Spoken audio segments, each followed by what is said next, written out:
انمول خزانہ تیرے سینے میں چھپا ہے تو۔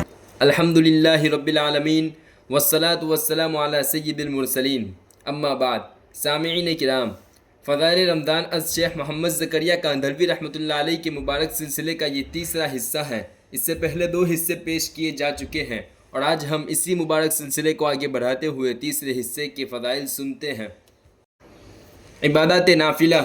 حضور صلی اللہ علیہ وسلم نے روزہ اور تراویح کا ذکر فرمانے کے بعد عام فرض اور نفل عبادات کے اہتمام کی طرف متوجہ فرمایا کہ اس میں ایک نفل کا ثواب دوسرے مہینوں کے فرائض کے برابر ہیں اور اس کے ایک فرض کا ثواب دوسرے مہینوں کے 70 فرائض کے برابر ہیں۔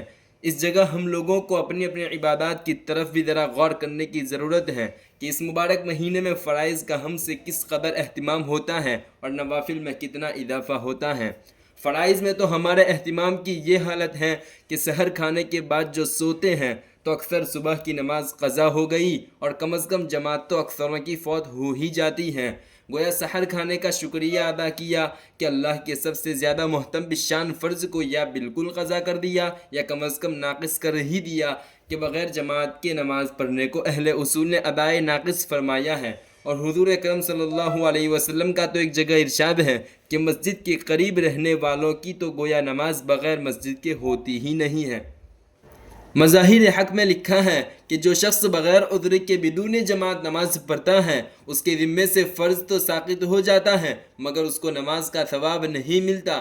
اسی طرح دوسری نماز مغرب کی بھی جماعت اکثروں کی افطار کی نظر ہو جاتی ہے اور رکعت اولیٰ یا تکبیر اولیٰ کا تو ذکر ہی کیا ہے، اور بہت سے لوگ تو عشاء کی نماز بھی تراویح کے احسان کے بدلے میں وقت سے پہلے ہی پڑھ لیتے ہیں۔ یہ تو رمضان المبارک میں ہماری نماز کا حال ہے جو اہم ترین فرائض میں ہیں کہ ایک فرض کے بدلے میں 3 کو ضائع کیا۔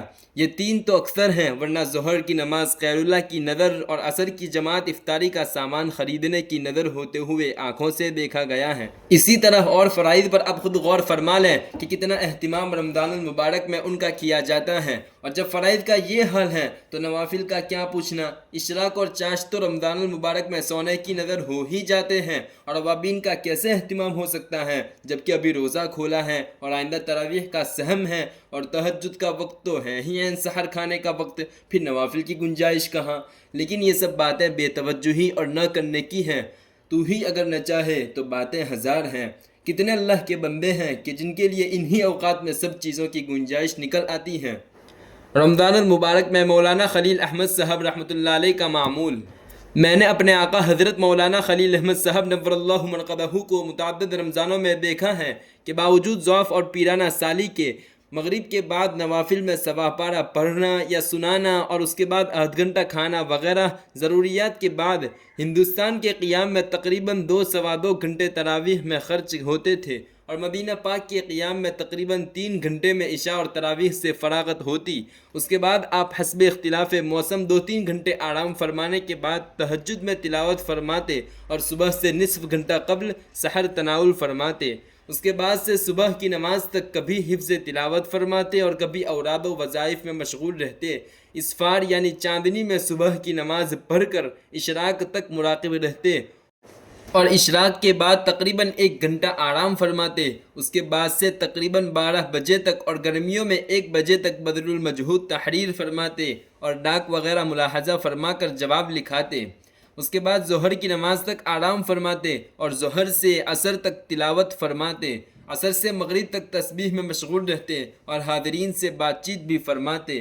بذل المجہود ختم ہو جانے کے بعد صبح کا کچھ حصہ تلاوت میں اور کچھ کتب بینی میں بذل المجہود اور وفاء الوفا زیادہ تر اس وقت زیر نظر رہتی تھی۔ یہ اس پر تھا کہ رمضان المبارک میں معمولات میں کوئی خاص تغیر نہ تھا کہ نوافل کا یہ معمول دائمی تھا اور نوافل مذکورہ کا تمام سال بھی اہتمام رہتا تھا۔ البتہ رکعات کے طول میں رمضان المبارک میں اضافہ ہو جاتا تھا، ورنہ جن اکابر کے یہاں رمضان المبارک کے خاص معمولات مستقل تھے ان کا اتباع تو ہر شخص سے نبھنا بھی مشکل ہے۔